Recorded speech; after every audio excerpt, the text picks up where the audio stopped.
Good afternoon. Let me start by saying again that we pray for all of the victims of the Key Bridge collapse and also all of their families. Our state has been grieving for 3 weeks, but for these families, I know it has felt like an eternity, and we are praying for their eternal peace. Nuestro estado lleva 3 semanas de duelo, pero para estas familias lo han sentido como una eternidad. Estamos orando por su paz. I also want to recognize our first responders and all of our emergency personnel who have been working around the clock on this 24/7 mission. We thank you all. And today, I will provide updates on the 4 directives that I've issued to our team. The first, we need to give closure to these families. Second, we need to clear the channel and open vessel traffic to the port.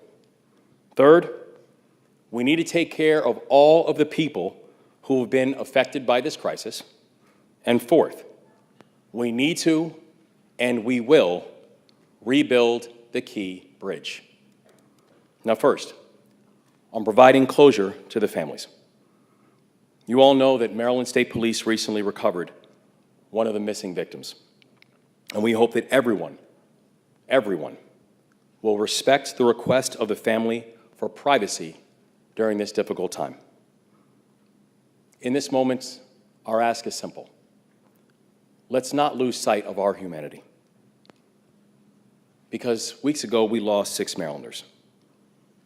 We lost 6 sons, brothers, fathers, and we will stop at nothing, and we will marshal all possible resources to make sure that we will help to support these families and give them peace. And I want to thank members of the Maryland State Police because they never lost sight of this mission. Even as our lift operations continue, bringing closure to these families remains a priority. And our Director of Immigrant Affairs, Adriana Lee, has been in direct and constant contact with all of the loved ones of the victims. She speaks to the families and their loved ones who are missing every single day. And Adriana, I just want to say, on behalf of all of us, thank you. Now, we currently have 30 members of state government who are assigned to helping these families in their hour of need, and that work will continue. Second, on clearing the federal channel and opening vessel traffic to the port. I want to put our progress in a sense of perspective. This operation started 3 weeks ago today, when we all woke up to realize that that bridge had fallen. And in total, we have moved around 1,100 tons of steel. That 1,100 tons of steel is 5 times the weight of the Statue of Liberty. And through it all, we have not had a single injury on the job. 3 weeks, 1,110 tons of steel, no injuries. This is an absolutely remarkable achievement. And I want to commend Unified Command for working both efficiently and also safely. Because as Colonel Pinchason has pointed out, as we learned in our military training, slow is smooth, and smooth is fast. We're on track to open a temporary 35-foot deep channel by the end of the month, and earlier today, I had another opportunity to go back out on the water with Unified Command and to watch preparations for a lift of Section 1B. Now, this is a major piece of the bridge that weighs around 300 tons. That 300 tons is about the same size as a Boeing 747. And you'll see here,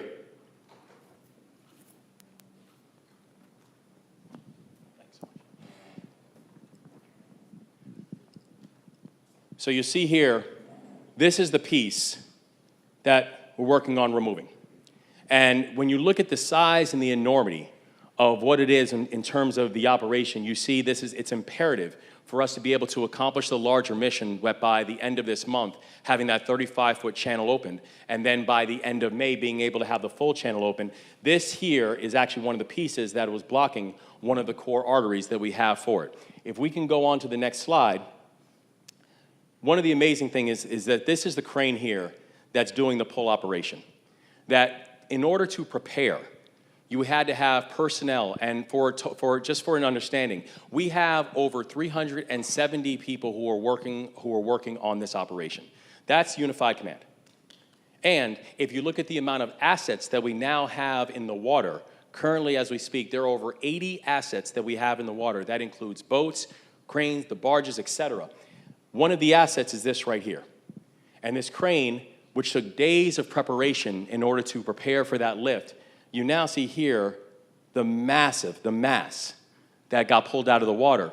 What's really important to remember about that is this. What you saw before, the majority of it was actually underwater. You still couldn't even see above water how large this piece of steel was.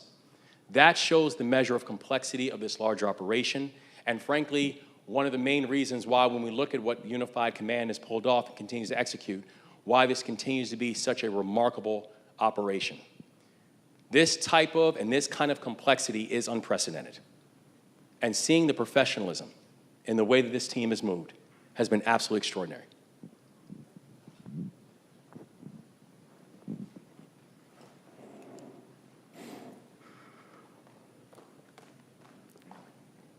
So while we are excited to report this kind of momentum that you've seen here, the thing we also know is this: the road ahead is still long.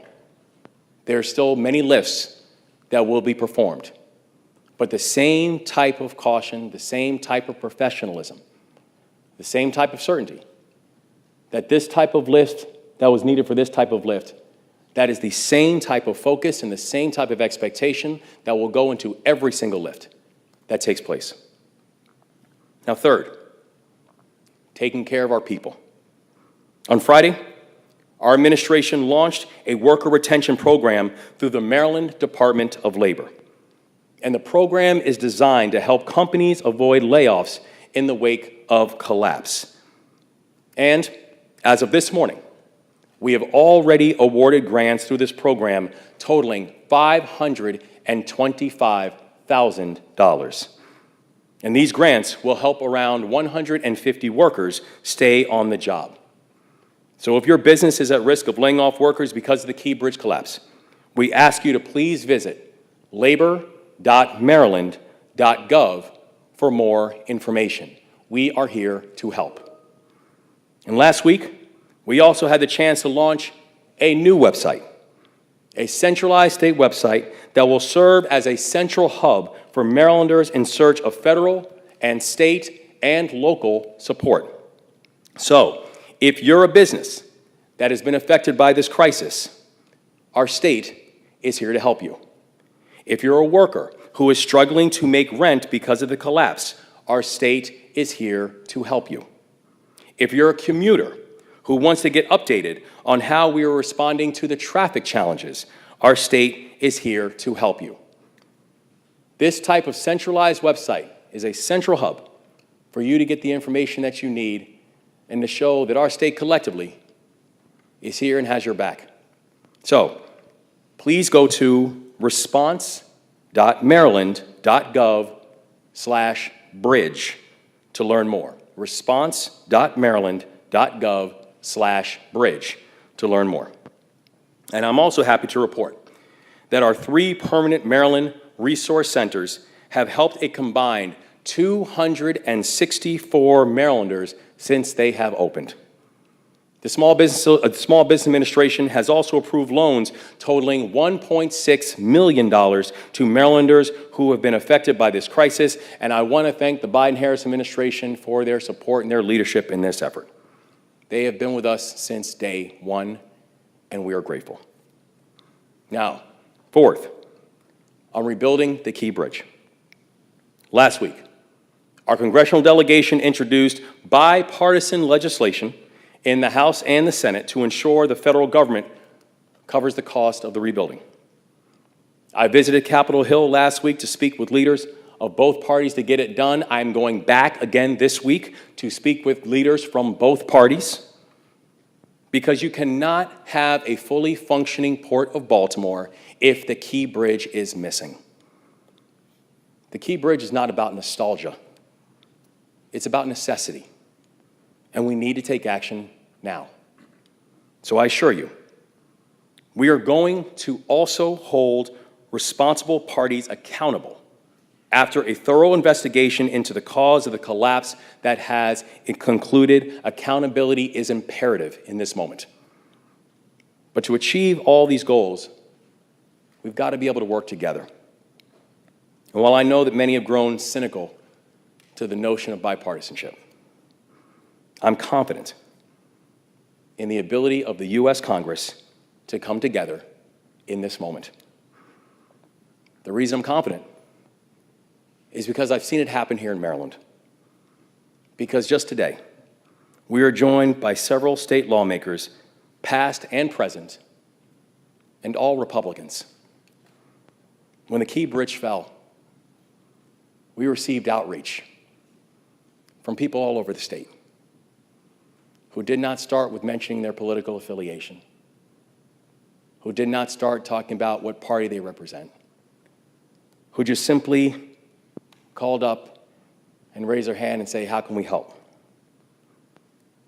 That's the power of this moment. They just simply said, how can we support and how can we serve? This is not a Republican crisis. This is not a Democratic crisis. This isn't only a Maryland crisis. This is a national crisis.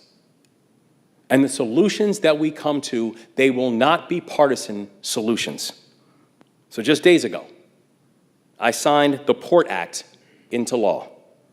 That legislation is going to help people and businesses that have been affected by the collapse, and it is not lost on me that the Port Act was led by both Democrats and Republicans, and I'm honored to have one of the sponsors and the leaders of that bill here today, Senator Sailing, who sponsored legislation. Thank you.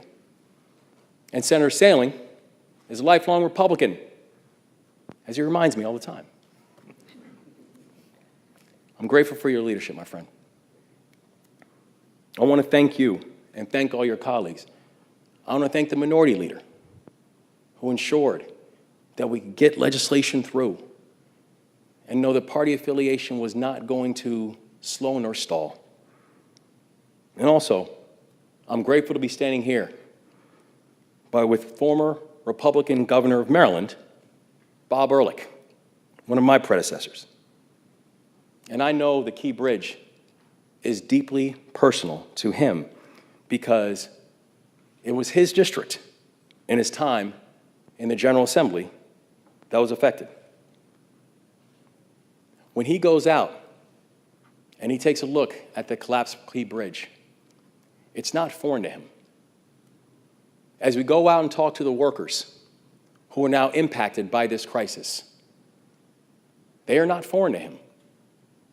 As we go out and talk to the commuters who are now having to find ways to navigate around to go from where they live to where they work, to where they live to where they worship, to where they live to where they go to school, they are not foreign to him.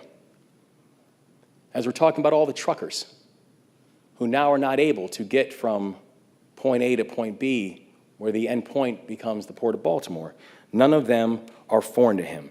And I'm so thankful that just a few days ago when I reached out to Governor Ehrlich and I asked him if he'd be willing to help, his answer was an emphatic yes.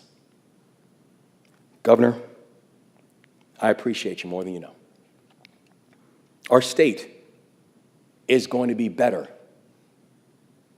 because this is what it looks like to be Maryland tough and Baltimore strong.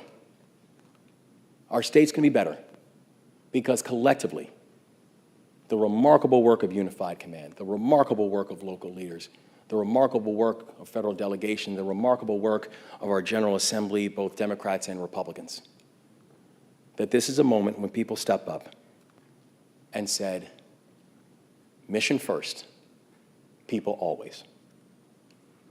So, the thing that I ask the members of Congress is this. Please pay attention to what we're seeing up here. Please pay attention to today. We will be spending the next days going to Capitol Hill, and we will be meeting with any and every member of Congress, all 535 if we need to. And the ask is just simply going to be, the ask is simple. We're going to give you an invitation. I ask you to come to Maryland. I ask you to come up time and spend some time with our congressional delegation. I ask you to come spend time with members of the General Assembly. I ask you to come spend some time with me. I ask you to come spend time with members of our team. I ask you to get on the water, and I ask you to see it firsthand.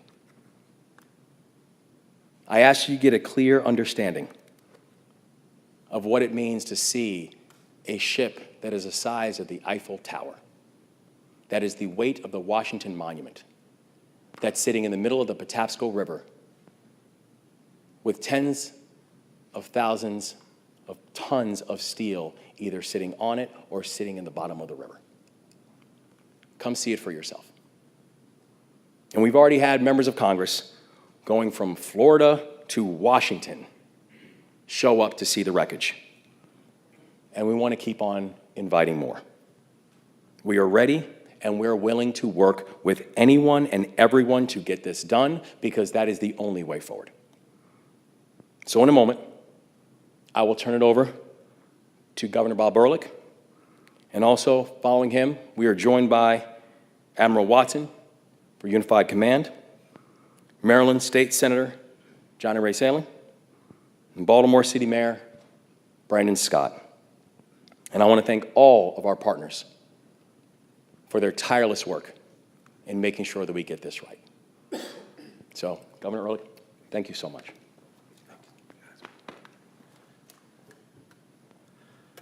Well, first things first, I appreciate the outreach from the Gov here. Thanks for the briefing. Thanks for the leadership. Thanks for your compassion. Thanks for everything. I bring a bulletin from Congressman Harris as well, who could not be here today. He sends his regards, regrets, and tells me, as he's told you privately, he's with the program, big time. So I'm going to be very brief. I suspect I'm here not just as a former governor, but as a former member who represented Dundalk, a place I love. Dundalk 4th of July Parade. That's right. Doesn't get better. Doesn't get better. So I awakened today with three real quick thoughts, real quick. First was I had to think of William Donald Schaefer. I had to think of Governor Schaefer today because I guarantee you he's up there looking down at us with a clenched fist telling us to get it done, to you and to me and to all of us, everyone, just get it done. The person who woke up every day thinking about people first and serving people, which is really the bottom line to this profession. The second person I thought of was, who else? Helen Delis Bentley, who's also shaking a fist at us and probably saying some other words that we know well. How interesting that we were able to, with the support of folks in this room, especially you as well, getting that port renamed for her during this time. And her admonition to us is take care of my people, take care of my port. Again, exactly the same. One Democrat, one Republican with the same message. Take care of us, take care of Maryland. And then the third thought real quickly was Team Maryland. And it's not a cliche, and the governor is absolutely correct. People are very cynical for good reason these days about politics. We get it. But the Team Maryland thing is not stuff you hear. It's real. And I lived it as a member of the House of Delegates, but I really lived it as a member of the House of Representatives and as governor. Because when things were tough, Maryland came together. BRAC, the base closing initiative, every state had to come together. Republicans, Democrats came together in Maryland, and it worked out pretty well for our state. It sure did. And then, obviously, natural disasters, hurricanes and floods, Team Maryland came together always. What can we do? How can we help? Who do we need to talk to? And of course, this is a man-made disaster. So everybody here understands the impact of this tragedy, and I've seen very little cynicism out there, and I hope there's none. Skeptical, fine. We have to produce, we know that as state. But we have excellent people here, excellent professionals. I want to join your message in that regard as well, and thanking everybody who wears a uniform, who protects us, saves lives. Thank you from the bottom of our hearts. We understand the impact of this tragedy with respect to the loss of lives, with respect to the loss of business, with respect to the loss of income, and really the challenge to our identity. Our identity is our port. We're a port city. So I can assure everyone, both sides of the aisle, Republican, Democrat, doesn't matter. We're working together to get Team Maryland back up and running as quickly as possible. And I appreciate your attention here today. Thanks, Gov.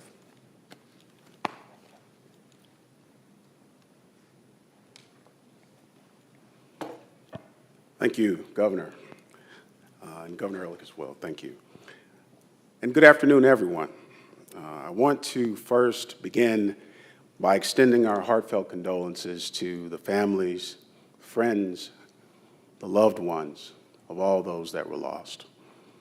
The Unified Command, for its part, continues its work daily to support this great community, this great state, and our country by working diligently to restore navigation, to restore the flow of commerce within this vital port.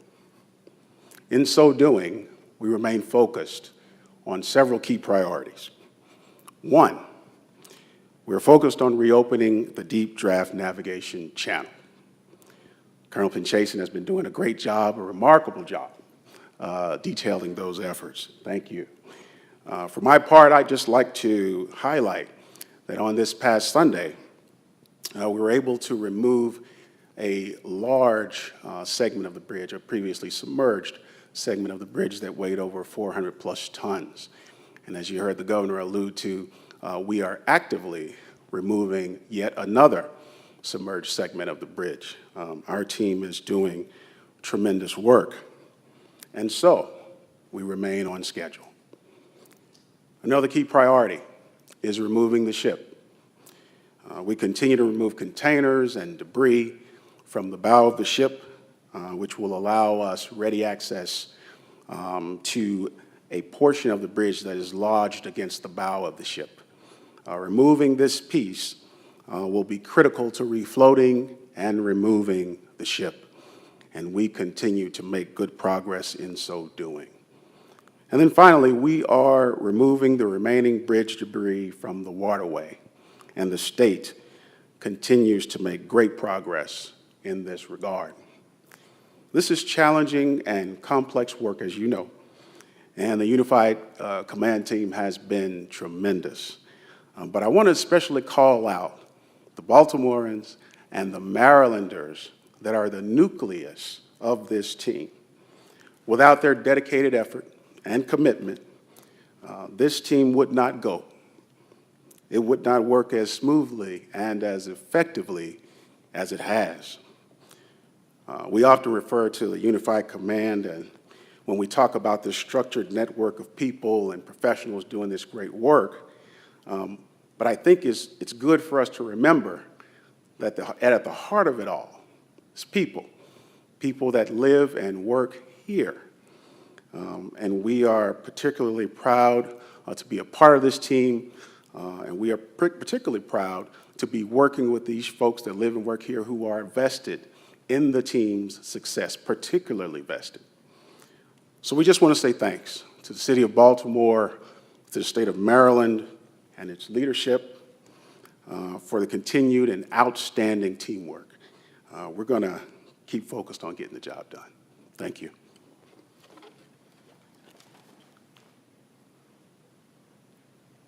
Thank you, Governor. Good afternoon. Afternoon. I'm Senator Johnny Ray Salling. I'm the district senator in Dundalk and Essex. And I first and foremost want to thank the governor, Governor Wes, and Lieutenant Governor Moore for this opportunity to speak. I'm not here speaking alone. We have other delegates, we have leaders and senators that are here as well. We have great leaders because we see the importance of what's going on right now. Just to let you know, this affects me in such a personal way. I worked at Bethlehem Steel for 26 years as a steel worker. I have family that work at the Port of Baltimore. I have other friends that I know that I've known for a very long time, and it's affected them greatly. But at the same time, we've lost lives, as the governor and others have said. And our prayers are with them and their families.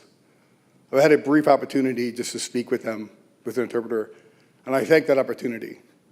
But I want to say, more than anything, that we're there for them. When we had the bill, Senate Bill 1188, for the Port Bill, the Port Act, the leadership rose up to the occasion. And they did exactly what they needed to do. They spoke for the people. They did and they act for the people. They just didn't do it just for their actions, but they did it for the deed. It was the right deed to do. Now, the workers, they will get not just unemployment, but they will get more pay to help them out for their bills, for their house payments, for groceries. We also are going to help those that have lost. I want to thank the Oak Lawn Cemetery for reaching out to us and telling us that they have plots for those that are lost. I also want to talk about those nonprofits that are out there that are helping out as well. They have been a blessing. I want to thank them as well. But I just want everybody to realize one thing. This just doesn't affect just Baltimore or Dundalk in my area or Maryland. It affects Chicago. It affects Detroit. It affects Florida and other states. This is a central location of the deep port that a lot of places wish they had. But we have something great here, and we haven't lost sight. I just want you to know, we are here as leaders, but working with a Democratic governor and a Republican senator and Republican leaders, and we're here for one reason. We're here for you, people. So we pray for you. We are here for you. Whatever we can do, we have a number in Annapolis. We want you to call your leaders there. We are stepping up, and we are going to do all that we can. And my prayer is that God will bless you and keep you safe, and give you exactly what you need. So thank you so much for this opportunity, Governor, and God bless you. Thank you, sir. Now we'll have the mayor. Thank you.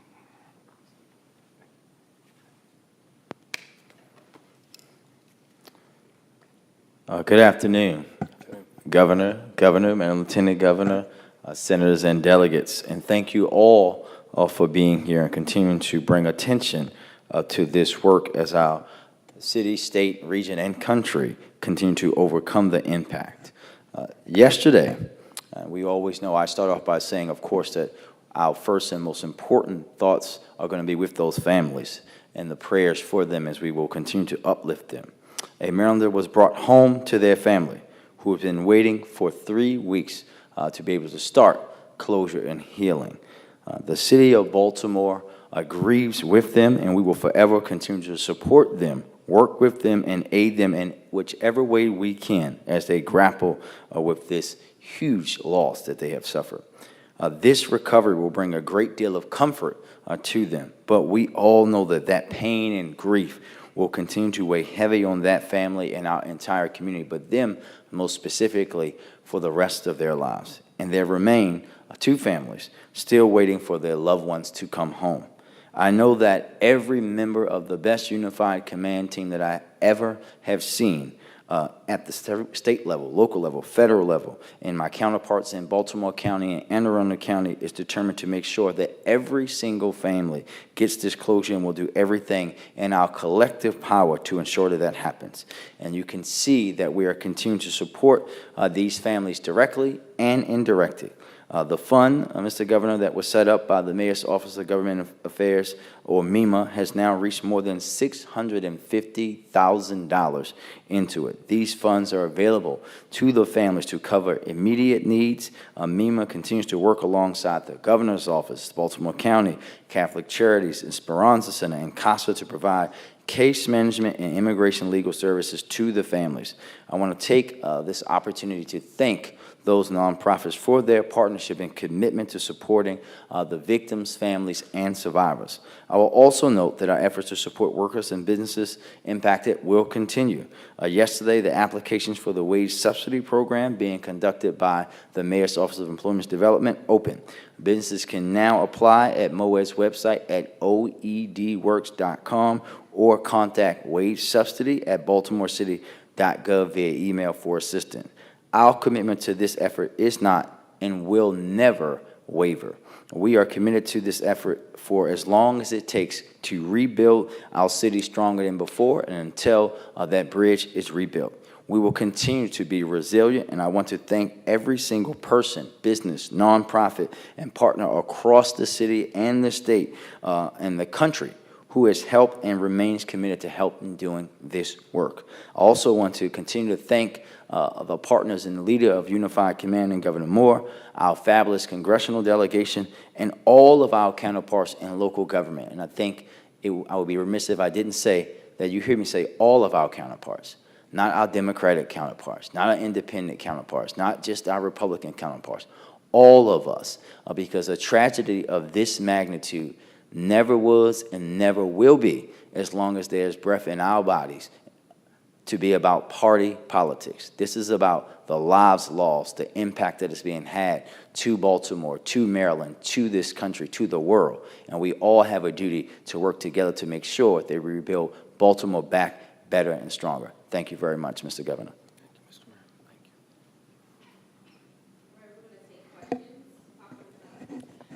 Governor, do you have any response to the FBI investigation or have any additional information about what they're looking for? No, the FBI is conducting in independent law enforcement activity right now.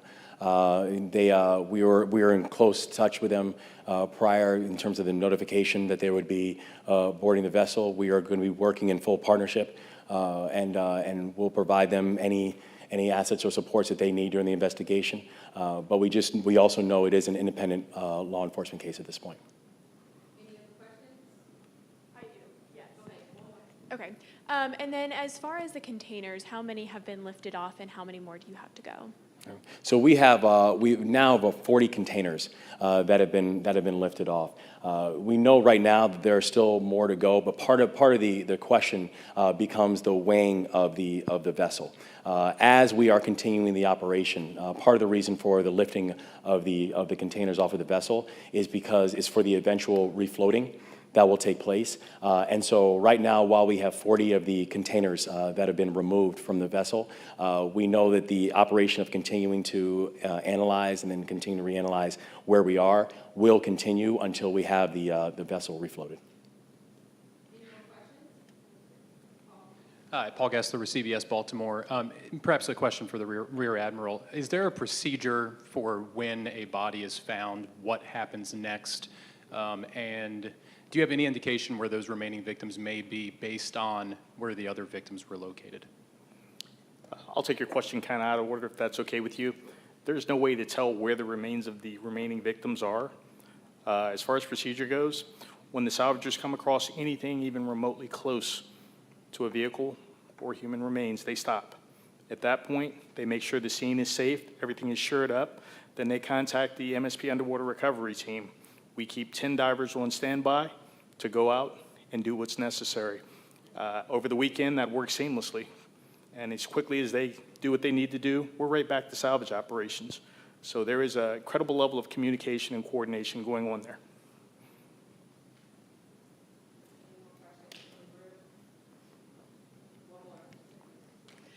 This might be a question for Mayor Brandon Scott, but for the money that has been raised for the families, have those families begun receiving that money yet?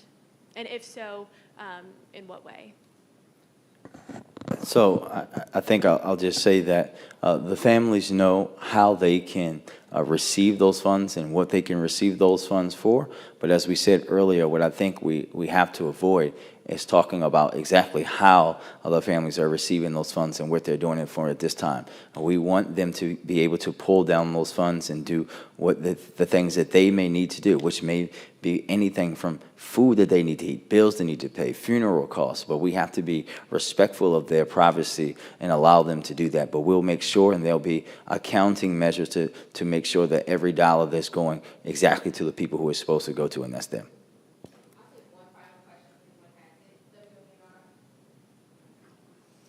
Maybe I missed this, but you said 40 containers have been lifted. How many are left?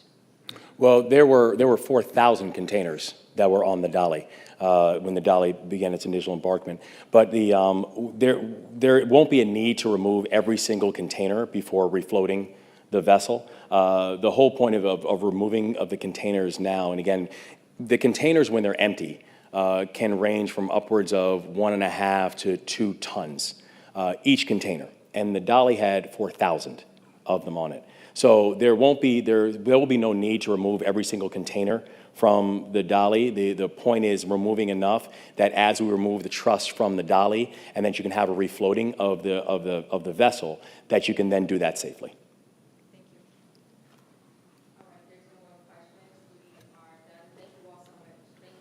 Thank you. Thanks all.